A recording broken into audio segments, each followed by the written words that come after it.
Hi guys, it's Jess and welcome back to my channel, or welcome to my channel if it is your first time here. Today I'm going to be talking about the books that I want to read in the month of May.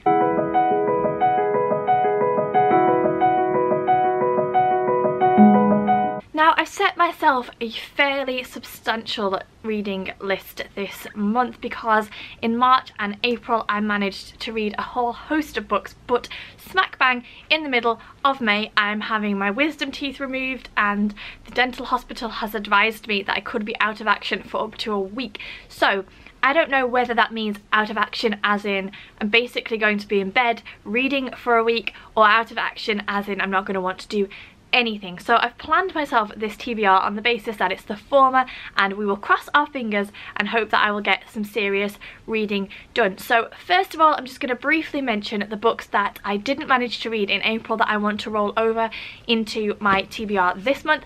So first up we have got, surprise surprise, Fragile Lives by Professor Stephen Westerby. I am slowly making my way through this book. I think I've been reading it since February and I am still only this far into it, so not making great progress with this, but I am powering on. Then we have the Bookish Mama's book club pick for April, which I just didn't get time to read, and that is Fingers in the Sparkle Jar, a memoir by Chris Packham. And then finally I have Finnegan of the Rock by Melina Marchetta, which I definitely want to get to soon, and I'm bumping this to the top of my list I think for May because I read some fantastic fantasy books in April and it's just got me really in the mood for some great fantasy writing, so one that I am definitely looking forward to.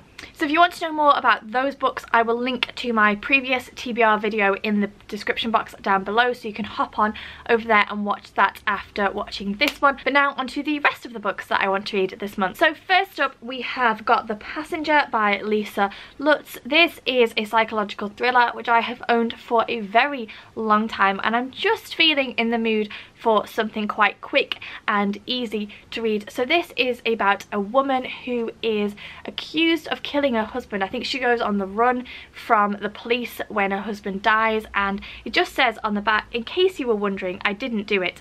I don't have an alibi, so you'll have to take my word for it.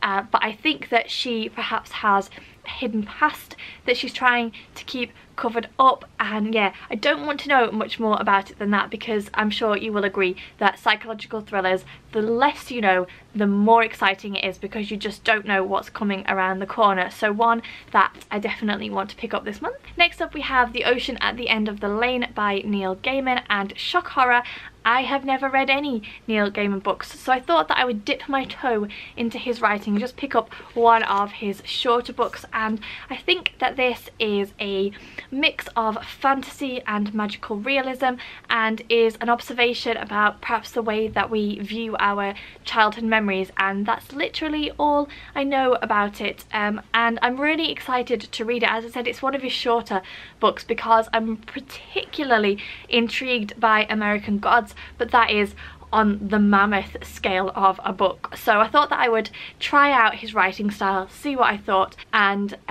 yeah, then perhaps I will be able to pick up one of his bigger ones. Then we have Dear Mrs. Bird by AJ Pearce. This is a book that I mentioned in one of my recent hauls, which again I will link in the description box down below if you want to go and watch it after this.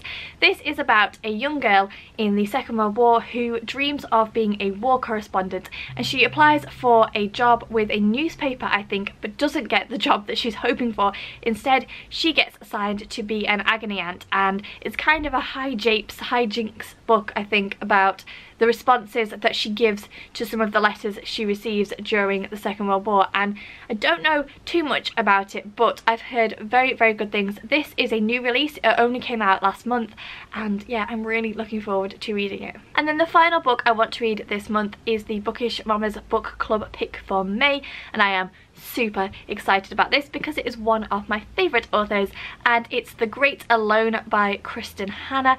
This is about a family who move to a remote part of Alaska, I want to say, and it's about them trying to scrape an existence. I think that there is some domestic abuse from the father to his wife and daughter, but I've heard that this is on a par with Kristen Hanna's The Nightingale.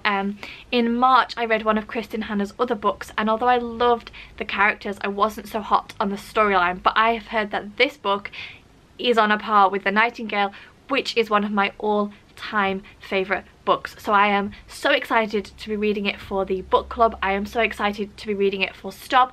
I need to get my hands on a copy because it's a brand new release, but yeah, I can't wait to read it. If it is anything like The Nightingale, then I'm just going to adore it, so I can't wait. So there you go, they're the books that I hope to read in May. Do let me know what you are currently reading or what you plan to read this month. I always love to know. Don't forget to give me the thumbs up and subscribe to the channel for more content. As always, thank you for watching, and I'll see you soon.